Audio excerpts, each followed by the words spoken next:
Can we all agree with this? Can we all agree with this? Yes. Okay, cool. Thank you so much for coming up here. Please give all of them a round of applause.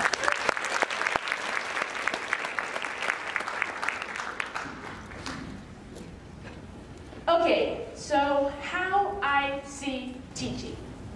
My role here is to help you all share with yourselves how to make the teaching journey much easier.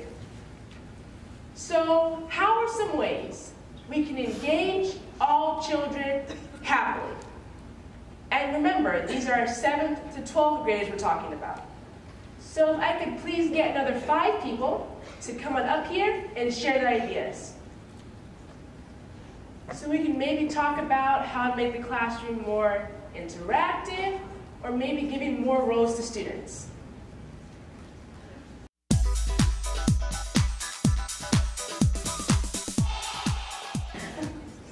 I believe in giving students expectations and therefore giving them the right to be their own ambassadors. So I would say make them have expectations, and therefore you can make them become ambassadors for your team. Make them become the people who you want to be, and then give that to other people. So ambassadors, okay.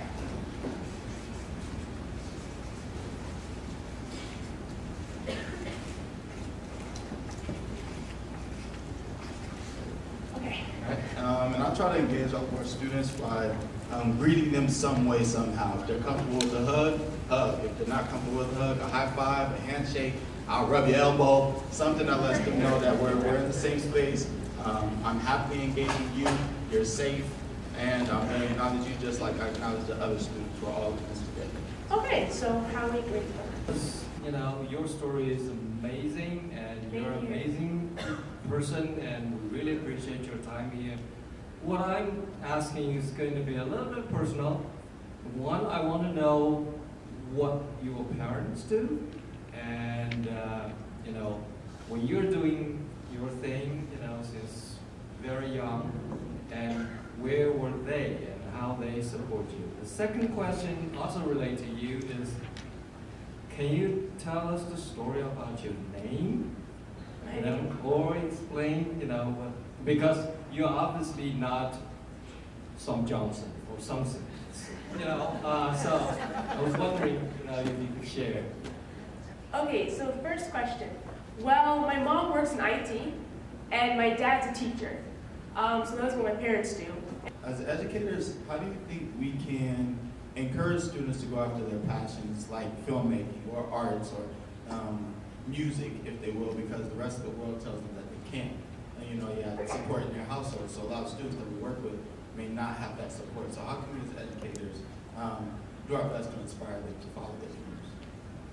I mean, the best thing will probably just be to talk to them about it and encourage them. As I mentioned earlier, when I said how do students see teachers, one of the things I mentioned was maybe seeing a guardian, someone who can help them, right?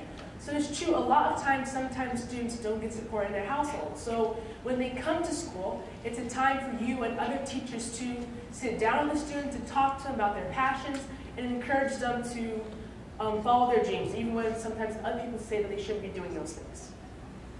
Does that answer your question? Okay, thank you. Please give her a round of applause. What's something that you feel like you had to overcome to get where you are, and how do you help students who maybe aren't as blessed as you've been to overcome the things that are hard for them so that they can achieve their dreams? Well, for me, the biggest thing might have been age. And you know, when people looked at me and saw a 9-year-old or a 10-year-old, they saw a child or a kid, right? But then to overcome that, honestly, I chose not to pay attention to that.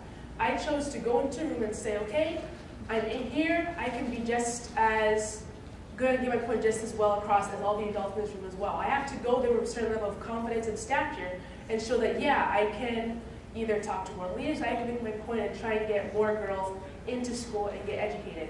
And then with regards to other students as well, I mean, the biggest thing, honestly, is just to try to ignore all those distractions, and try to ignore people who try and pull you down. Because a lot of times for those people, they're pulling you down for 2 reasons. One is because they couldn't get to where you are today, and they're jealous of it. And the other reason is because they don't think that a kid or a child or a student can do the things that they say that they want to do. So I think the biggest thing really is just to ignore it, overcome it, and then continue as you were wherever you were. Thank you for your question. Please give her a round of applause.